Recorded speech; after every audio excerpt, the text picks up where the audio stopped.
Okay, તો આપણે વાત કરી એ મુજબ કે એવી કઈ ટેકનિક તમને આપું જેથી કરીને અમુક રીતના એમસીક્યુ આવે ડાયરેક્ટ જોઈ જવાબ આપી શકાય, બરોબર છે? અને આવા પ્રશ્નો મેં તમને વાત કરી એ મુજબ ઓછામાં ઓછા 2 થી 3 તો હશે જ. ઓછામાં ઓછા કહું છું, વધારે કોઈ પણ હોઈ શકે. એટલે આ ને જો એનો ઉપયોગ કરીને આપી શકાય, બરાબર? એક તો આવું આવે છે, આવું 72 અંદર 72 અંદર 72 આવું સમાન હોય. કેવું હોય? સરખું અને આ રીતે હાલ્યું જતું હોય ઇન્ફાઇનાઇટ સુધી, બરોબર? આવું હોય તો શું કરવું? અને આને બીજામાં લખું 72 -72 હવે આવો આવે ને આપણે ગભરાઈ જઈએ અને હવે આ પેપર નથી લખવું નથી, પેપર મૂકીને ઊભું થઈ જવાનું થાય, બરાબર છે? પેલા મને આવું હતું, જ્યારે હું શીખ્યો ત્યારથી તો મને પણ ગમવા લાગ્યું છે, બરાબર? આવું હોય અને ત્રીજું એક આવું હોય 72 કઈ નિશાની ન હોય, 72 આવું હોય. આ ઇન્ફિનિટ સુધી ના ચાલી જાય, બરાબર છે? જાય તો આ બીજું કઈ આવે નહીં. આ ત્રણ પ્રકારે પૂછે, બાકી કઈ પૂછે નહીં. તો શું કરવાનું? અને સરખા જ આંકડા હશે, મોટે ભાગે સમાન જ હોય. જો ન હોય તો એનું વર્ગમૂળ નીકળતું હશે. જો ન હોય તો એનું વર્ગમૂળ નીકળતું હશે. એટલા માટે કહું છું કે વર્ગઘન ને ઘડિયા પાકા કરી નાખજો, બરાબર? તો 72 એના અવયવો પાડવાના. શું અવયવો? અવયવ એટલે કે ઘડિયો. અવયવ એટલે ઘડિયો, પણ કેવા અવયવ? ક્રમિક અવયવ. ક્રમિક એટલે કે 8 લીધા હોય તો પછી 9 આવવું જોઈએ, 7 લીધા હોય પછી 8 આવવું જોઈએ. તો આના ક્રમિક અવયવ શું પડે? 8 9 72. 8 9 અને 72. તો 8 ગુણ્યા 9 કરો તો મને 72 આવે છે. ઓકે, હા, એવી રીતે આ 72 માં 8 9 ને 72. 8 9 ને 72. ક્રમિક અવયવ પાડો અને જો પ્લસ હોય ને પ્લસ તો મોટી સંખ્યા જવાબ, માઈનસ હોય તો નાની સંખ્યા જવાબ. વાર્તા પૂરી. સમજાય હું શું કહું? સૌથી પહેલો સ્ટેપ શું? ક્રમિક અવયવ પાડો. જો પ્લસ તો મોટી સંખ્યા જવાબ, માઈનસ તો નાની સંખ્યા જવાબ. વાર્તા પૂરી, બરોબર? અને આમાં કઈ નહીં, જે સંખ્યા હોય પોતે જવાબ, પૂરું. નિશાની કોઈ હોય નહીં. મારે તો આવો પ્રશ્ન આવે ને હું તો ભાગશાળી બધાય માનું. કઈ નિશાની વગરનો પ્રશ્ન આવે ને બધા નસીબદાર માનું. શા માટે? કેમ કે જે સંખ્યા પોતે હોય ને તે પોતે જવાબ રહી.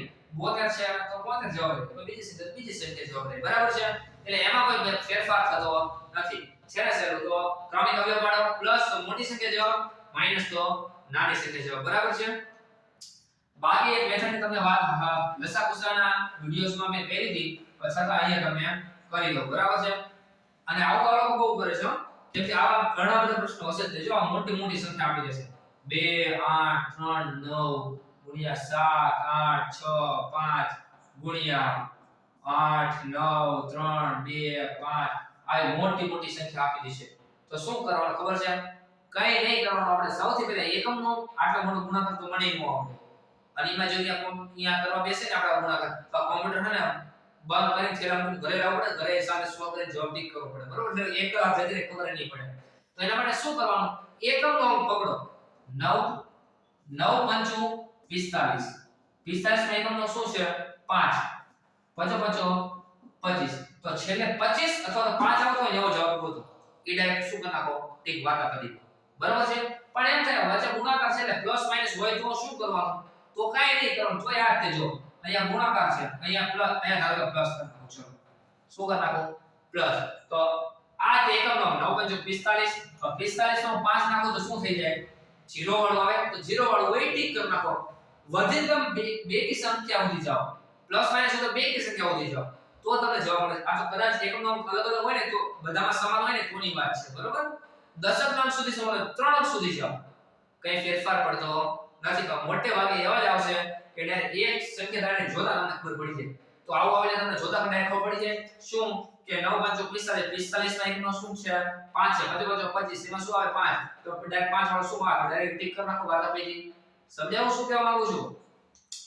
તો આવી ઘણી બધી એવી રીતો હોય કે જેનાથી આપણે ડાયરેક્ટ જોઈ જવાબ આપી શકતા હોય છે, બરાબર? તો આ 3 4 એવી રીત હતી કે જેનાથી ખબર પડી જાય કે આ જવાબ. અને બીજું હજી આવું પૂછી દેજો. 2/5, 3/8, 6/9/11, આ બધામાં મોટી સંખ્યા કઈ? ઓહો, હવે આમાં મોટી સંખ્યા કઈ, નાની કઈ? આપણને પરસોટ મળે છોટો, કેમ કે આવું આપણે કદી ભાડ્યું જ ન હોય. 2 3 6 9 કે તો મોટી સંખ્યા 9 આવું આપણે ગઈ. આમાં આપણે કેમ ગોતવું?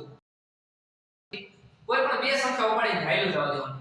આ બે સંખ્યા ઉપાડે અને ચોકડી ગુણાકાર કરવાનો શું ચોકડી ગુણાકાર 16 5 તરી 15 આ બેમાંથી મોટું કોણ તો કે 16 વાળો એટલે કે આ છે હા તો આની ઉપર ચોકડી મારો આ મોટું નહીં હોય કેમ કે નાનું હવે આ બે સંખ્યા ઉપાડો ચોકડી ગુણાકાર કરો 2 સત્તા 14 5 6 30 મોટું શું આવ્યું 30 એટલે કે આ બાજુ વાળું આવ્યું કે હા તો આને ઉપાડો આની પર ચોકડી મારો હવે આ બે સંખ્યા વધી ચોકડી મારો 11 6 66 7 9 66 વાળી આવી તો આપણી મોટી સંખ્યા વાર્તા પૂરી વાર્તા કેવી પૂરી જો નાની સંખ્યા કે તો નાના વાળું હોય ને ઈ રાખવાનું મોટી પર ચોકડી માર દેવાની સમજાય નાના વાળું રાખવાનું મોટી સંખ્યા પર શું કરી દેવાનું ચોકડી આ ઈઝી આવું એક કાગળ એક્ઝામ્પલ પૂછી શકે છે અને હવે સૌથી ઈઝી તરફ હવે જો વળવું હોય તો રીઝનિંગ બરોબર રીઝનિંગ માં નવો પ્રશ્ન આવે છે તમને ખ્યાલ હોય તો કે એ b કરતા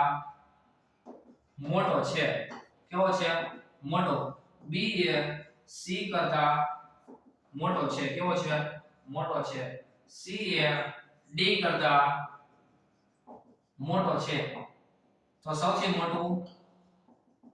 મોટું અથવા તો નાનું મોટું કોણ આમાં એ જ કરવાનું કાઈ બીજું કરવાનું નહીં ડાયરેક્ટ વાંચો તોય જવાબ આવડી જશે શું છેલ્લે પહેલા જોવાનું સૌથી મોટું કીધું છે તો કે હા મોટું કીધું તો નાના વાળા ચેકડો મારવાનો એ કોના કરતા મોટો છે b કરતા એટલે b નાનો છે એ ચેકડો મારો પછી b કોના કરતા મોટો છે c કરતા તો c નાનો છે મારો જોડો તો b નો આ નાનો છે કે સૌથી મોટો કોણ હશે a કેમ કે b તો અહીંયા જ નીકળી ગયો અને અહીંયા પાછો d આવ્યો એટલે આ મોટો થઈ ગયો અહીંયા જો નાનું કીધું હોય શું કીધું હોય નાનું કોણ શું કીધું હોય નાનું કોણ તો a કોના કરતા મોટો છે b કરતા નાનું કીધું તો મોટો ને ચેકડો મારવાનો a કોના કરતા મોટો b કરતા તો એને ચેકડો મારો b કોના કરતા મોટો c કરતા તો b ને ચેકડો મારો c કોના કરતા મોટો d કરતા તો એને ચેકડો મારો તો સૌથી નાનું કોણ થયો બાકી વધ્યું e કોણ c વાતા પૂરી સોરી b નાનો છે હોય કેમ કે સૌથી પહેલા તો યાદ રાખજો b કેવો છે સૌથી નાનો સમજાય છો શું જો નાનું કીધું હોય તો મોટાને ચેકડો મારતા જાવ મોટું કીધું નાને ચેકડો મારતા જાવ વાર્તા પૂરી બરાબર તો આવી ઘણી બધી અવનવી નાની રીતો છે એમાંની આજે સૌથી વધારે પૂછાય છે એની તમને વાત કરી હજી કોઈ જો બાકી રહી જાય તો મેં આવડી દીધું એવી કઈ વાંધો નહીં હવે તો મોટી બાકી રહેતી નથી બરાબર છે તો આ જે 4 5 અત્યારે જે મેં કરાય એ તમે ખાસ એકવાર જોઈ લેજો એના ઉદાહરણ તમને આપી છે પણ તમે સોલ્વ કરજો જેથી કરીને એક્ઝામ પૂછાય તો આપણે ડાયરેક્ટ જોઈને જવાબ આવવો જોઈએ આમાં સમય બગડવો જોઈએ નહીં માત્ર 2 સેકન્ડ વધીને 5 થી 10 સેકન્ડ 10 ની ઉપર 11 સેકન્ડ ના થવી જોઈએ બરાબર છે ખાસ એ કાન ખોલીને સાંભળજો જો 11 સેકન્ડ થાય ને તો અમારું ભણાવેલું કે આ બીજા કોઈનું શીખવાડેલું પણ કેવું જાય વ્યર્થ જાય એકવાર આ પ્રશ્ન આવે ડાયરેક્ટ જોવાનું કે મોટું કીધું છે નાના ઉપર ચેકડો મારતા જાવ એવું કીધું નાના ઉપર ચેકડો નાના ઉપર ચેકડો વધ્યું જવાબ ડાયરેક્ટ પૂરું આની જગ્યાએ નામ આવ્યું મોહિને સુરેશ કરતા મોટો સુરેશ છે નિલેશ કરતા મોટો નિલેશ છે હર્ષદ કરતા મોટો નાનો કોણ તો ડાયરેક્ટ મોટું હોય એટલે ચેકડો મારો નાનું હોય જવાબ બરોબર છે અને મોટું પૂછ્યું નાનું હોય ચેકડો મારો મોટું હોય જવાબ પછી ઓલા વર્ગમૂળ વાળા કીધા ડાયરેક્ટ જોઈને ખબર પડવી જોઈએ એકે નિશાની નથી તો હોય જવાબ દેખાડવાનો વાર્તામાંથી ઈ તો 2 સેકન્ડ ના થવી જોઈએ 2 સેકન્ડ વગર ચડી જાય તો આપણે મહેનત પાણીમાં ગઈ એવું કહી શકો જો પ્લસ હોય તો ક્રમિક અવયવ પડે પ્લસ હોય તો મોટો જવાબ માઈનસ હોય તો નાનો જવાબ બરાબર છે આવી અવનવી બીજી રીત આવશે એટલે હું તમને ચોક્કસ જણાવીશ બરાબર છે તો આ એક તમે ખાસ જોઈ લેજો બરાબર